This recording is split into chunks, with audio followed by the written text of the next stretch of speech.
आज उस क्रांतिकारी का जन्मदिन है जिसने स्वतंत्रता संग्राम का हिस्सा बनने के लिए भारतीय सिविल सेवा की आरामदेह नौकरी को ठुकरा दिया था। एक ऐसा क्रांतिकारी जिसे 11 बार कैद किया गया, लेकिन उसके हौसले कभी किसी की कैद में नहीं आए। गुलामी के दौर में एक ऐसा भारतीय सिपाही जिसने लड़ाकों की फौज तैयार कर दी थी, जिसका मकसद सिर्फ एक था, आजादी, आजादी, बस आजादी। नमस्ते, मेरा नाम है शैलेश और आप देख रहे हैं पूरी दुनिया। तुम मुझे खून दो, मैं तुम्हें आजादी दूंगा के नारे से भारत के जन जन में एक नई ऊर्जा पैदा करने वाले नेताजी सुभाष चंद्र बोस का आज 125वां जन्मदिन है। 23 जनवरी 1897 को उड़ीसा के कटक में एक बंगाली परिवार में जन्मे नेताजी सुभाष चंद्र बोस शुरू से ही काफी तेज तर्रार मिजाज के थे। भारतीय प्रशासनिक सेवा की परीक्षा में चौथा स्थान प्राप्त करने वाले सुभाष चंद्र बोस के देश प्रेम का अंदाजा इसी से लगाया जा सकता है कि 1921 में उन्होंने भारतीय प्रशासनिक सेवा को सिर्फ इसलिए अलविदा कह दिया क्योंकि उन्हें भारत को अंग्रेजों से मुक्त कराना था। अंग्रेजी हुकूमत के खिलाफ बोस के मुहिम की शुरुआत 20 जुलाई 1921 से हुई, जब वो गांधी जी से मिले। इस दौरान उन्होंने असहयोग आंदोलन में बढ़ चढ़ कर हिस्सा लिया और जब साइमन कमीशन भारत दौरे पर आया तो उसका जमकर विरोध भी किया। दिसंबर 1927 में कांग्रेस के राष्ट्रीय महासचिव के बाद 1938 में उन्हें कांग्रेस का राष्ट्रीय अध्यक्ष चुना गया। उनका कहना था कि हमारी लड़ाई सिर्फ ब्रिटिश साम्राज्यवाद से नहीं, विश्व साम्राज्यवाद से है।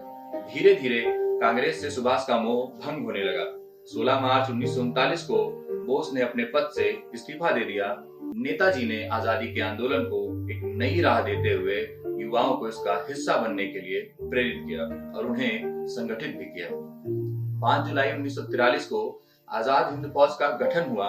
21 अक्टूबर 1943 को एशिया के विभिन्न देशों में रहने वाले भारतीयों का सम्मेलन कर उसमें अस्थायी स्वतंत्र भारत सरकार की स्थापना कर नेताजी ने आजादी प्राप्त करने के संकल्प को साकार किया। 12 सितंबर 1944 को रंगून के जुबली हाल में नेताजी ने भाषण देते हुए कहा, अब हमारी आजादी निश्चित है, लेकिन आजादी बलिदान मांगती है, इसलिए तुम मुझे खून दो, मैं तुम्हें आजादी दूंगा। यहीं से आंदोलन को एक नई हवा मिल गई। देश के नौजवानों में प्राण फूंकने वाले सुभाष के ये वाक्य भारत ही नहीं, विश्व के इतिहास में स्वर्णिम अक्षरों में अंकित हैं। ऐसा माना जाता है कि 18 अगस्त 1945 को नेताजी की मौत जापान के टोक्यो शहर में प्लेन एक्सीडेंट में हुई थी, लेकिन इस बात के अभी तक कोई पुख्ता सबूत नहीं मिले हैं। 1999 में गठित मुखर्जी कमेटी ने 2006 में अपनी रिपोर्ट में नेताजी की प्लेन क्रैश में हुई मौत को यह कहकर मानने से इनकार कर दिया कि जो राख टोक्यो के रकंजी मंदिर में रखी गई है वो नेताजी की नहीं है। कमेटी ने अपनी रिपोर्ट में कहा था कि जो राख मिली है वो किसी जापानीज सोल्जर की है, लेकिन कमेटी की इस रिपोर्ट को भारत सरकार ने ठुकरा दिया था। मौत कैसे हुई, कहां हुई, कब हुई, ये आज भी एक रहस्य है, लेकिन इसमें कोई शक नहीं है कि जन्म हुआ था एक ऐसे वीर का जो निडर और साहसी था, जिसके लहू में भारत बहता था, जिसका मकसद भारत को किसी भी कीमत पर आजाद कराना था। जय हिंद का नारा देने वाले एक ऐसे महापुरुष का जो अमर था, अमर है और अमर रहेगा।